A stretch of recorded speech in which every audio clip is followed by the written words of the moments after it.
welcome back to my channel.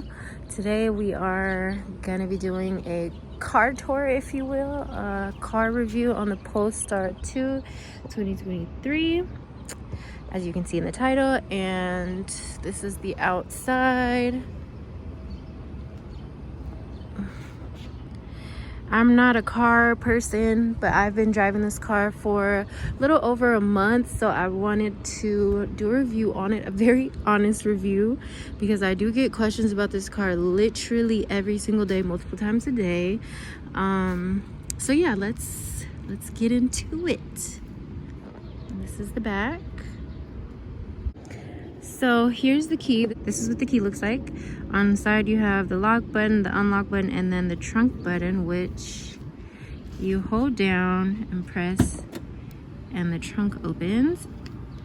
I have, excuse my things in there. This is what the trunk looks like. It's very spacious. Has a little net thing right here on the side, and then you can get into the car through that. And you just press here to close the trunk back. So this is the side where you charge the car. You push down on this and it pops open. And I forget what this is called. I'll put it on the screen. There's different types of chargers. I know Tesla has a different one. But yeah. And then this little button right here is to unlock the cable when you're charging. And yeah, to close it back, you just push it in. Also, on the outside of the car, there's a feature to lock it by pressing this, and that'll lock the car and unlock the car. If you're close enough to the car though, it'll just lock on its own if you have the key in your hand. Okay, so let's start with the controls on the door. You have obviously your window. This is child lock. This is for your left and right mirror, and that's just to lock the car. Very basic, you know. So on the side of the seat you have this to make the seat go up and down, and this is actually for the back of the seat. It's not for the recliner. To recline the seat you use this, which I think is so weird because this is such an old school way to recline a seat, and for this to be in a 2023 car is kind of weird to me. But yeah. I have no idea what that's for actually. I think I pressed it once and it just made my seats go, I'm assuming, back to the original way that they were before I got the car, but I'm not entirely sure what those buttons are for, to be honest. Okay, so let's get into it. You can change the music here. This will show you, oh, child lock activated. This button here shows you just the dash and how fast you're going and how much you have charged. Right here is just, you know, to clean your windshield. Put it back like that, and obviously that's just your standard windshield cleaner. I'm sorry guys, I'm not a car reviewer, so if I miss anything, put it in the comments. If you have any questions, whatever. And if I'm not saying things correctly, stomp me out, please. And then here you have your light controls, just your standard things, you know. And then down here, you can open the trunk again by pushing this button. And then to pop the hood, you have another little lever here. The AC is very good in this car. You have 1, 2, 3, 4 vents, and then you have 2 in the back here also. This car gets really cold really quickly, so this icon at the top will take you to your main page where you have your Bluetooth, radio, Sirius XM here, so your just music stuff, and then Apple CarPlay, phone here, Google Assistant, just your basic necessities. You also have YouTube, which I think is really cool, and I do use occasionally, because I don't just make YouTube videos, I definitely watch a lot of YouTube videos. Google Maps, and it has a little icon here for charging, so if you need to know where the nearest charging station is, then that'll show you. This car icon, excuse the finger marks all on this. I do need to clean it, but so yeah, it allows you to change the steering wheel to light, standard, firm. Down here you have one pedal drive and creep, which is for your brakes, which I do. These brakes are a little sensitive, so I do recommend putting them on creep. Assist will take you here. Oh god, that looks so terrible right there, but assist will take you here. You have a different list of settings that you can see. They're all pretty self-explanatory. Yeah, this ready to drive notification will detect a car in front of you going too far, so it'll ask you if you're ready to drive if you're not paying attention.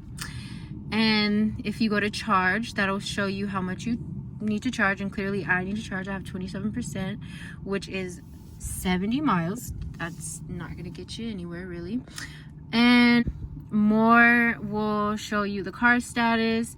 You can change the lights here, the interior and exterior, and your mirrors, your wipers, and this is also a way to power off the vehicle. And then it'll ask you again, and then you turn it off. So now, as you can see, the vehicle is turning off. The dash takes a little minute, but it is in fact turning off. You don't have to do that though, because once you get out of the seat, the driver's seat, and you get out of the car will automatically turn off.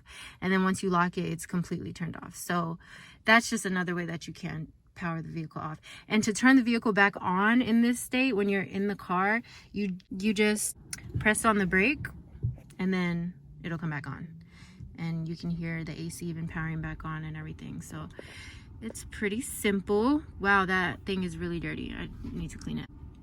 So this camera icon, let me show you. I have to put the car in drive, but when you click it, it'll show you your back camera. That little thing, that little orange thing that you see right there, is just showing you that there's something on side of the car. So when you click it, it'll say 360. You can click the 360, and this will show you know how you're parked.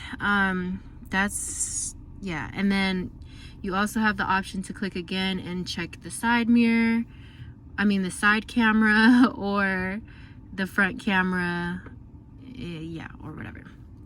So that's that. And then BJ right here, that's just for my name, Brianna Janelle, and that just shows you your profile.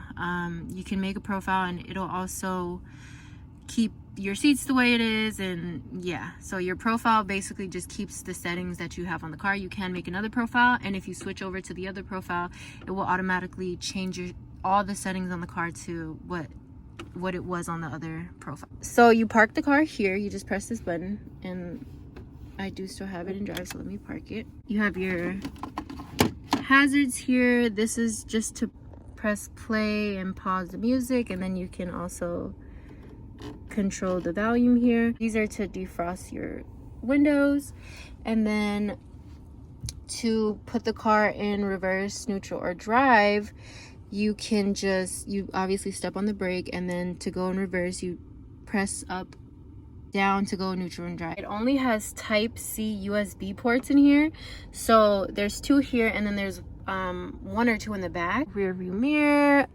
excuse the windshield, it's a little dirty. I clearly need a car wash. And yeah, this is just the front. I guess we'll go towards the back. This is the AC. You can switch the settings here.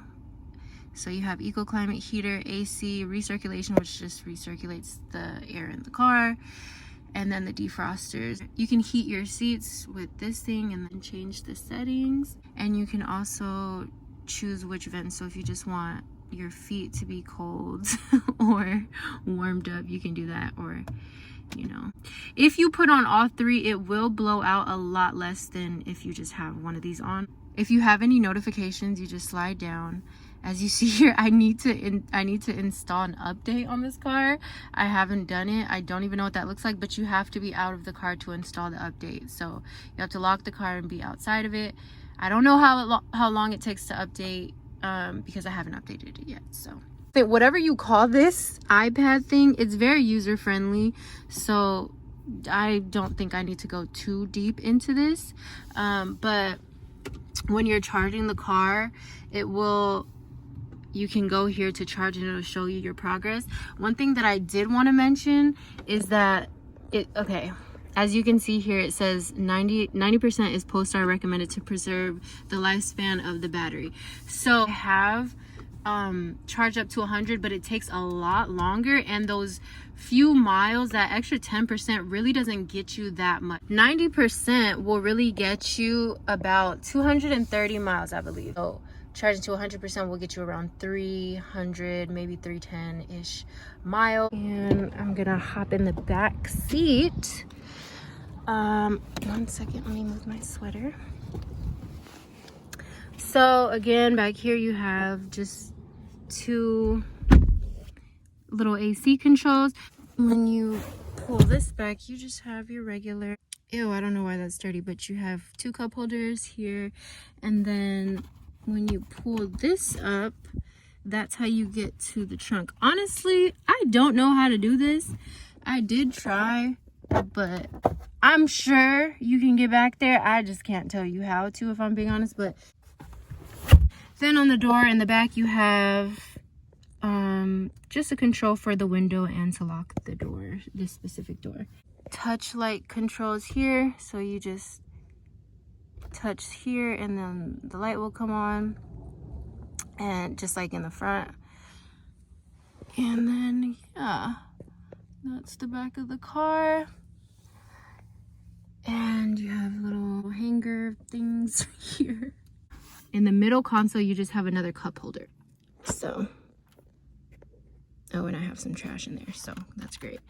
Yeah, that's pretty much it. Let me jump back in the front.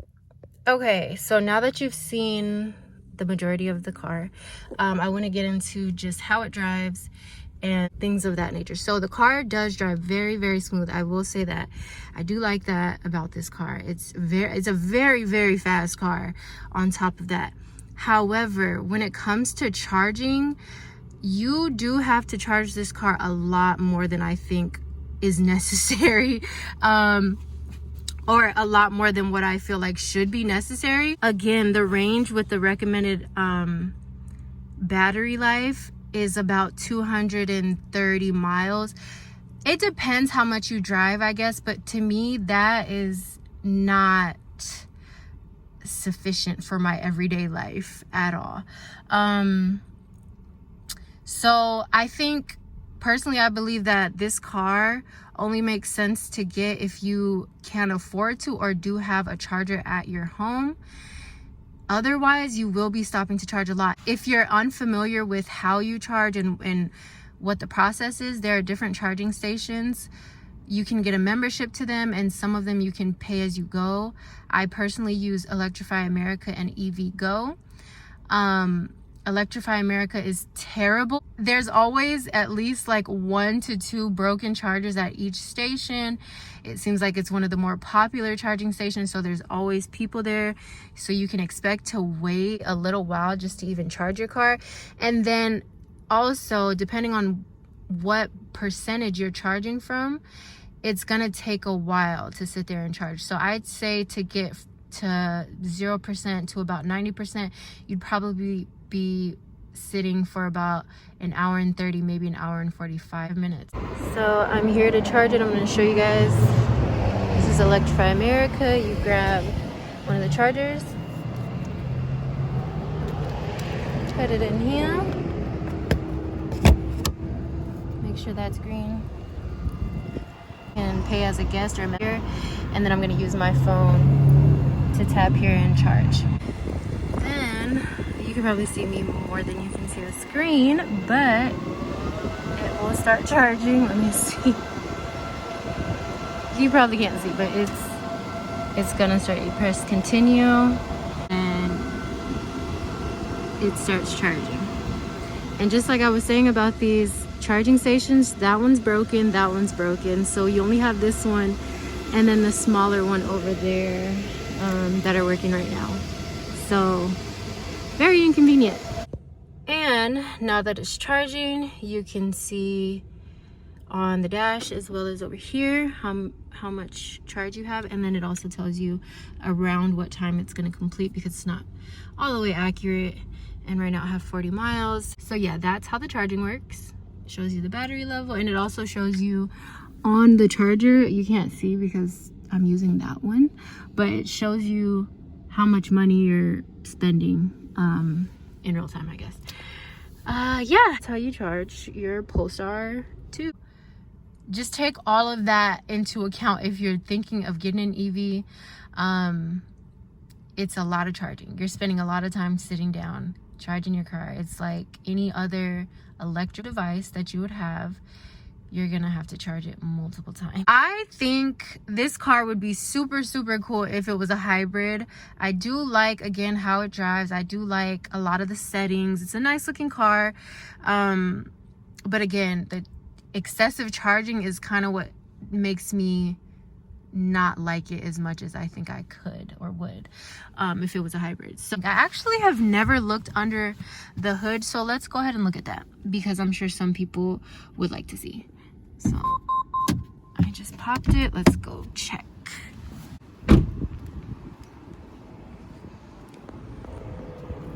There's a little yellow latch here, so I'm assuming that I grabbed that. 1 second. Okay, ooh, and that just goes up on its own. Okay, love that. So this is what it looks like. There's a charger in here, so that's pretty convenient. Not a lot going on under the hood, but I do believe that this is a jack, a built-in jack, so that's pretty cool. Yeah, and then you just have your water refiller thing for the windshield, and yeah, it's obviously all electric, so you're not gonna have anything for oil or anything like that. That's pretty cool. And I will be closing this now.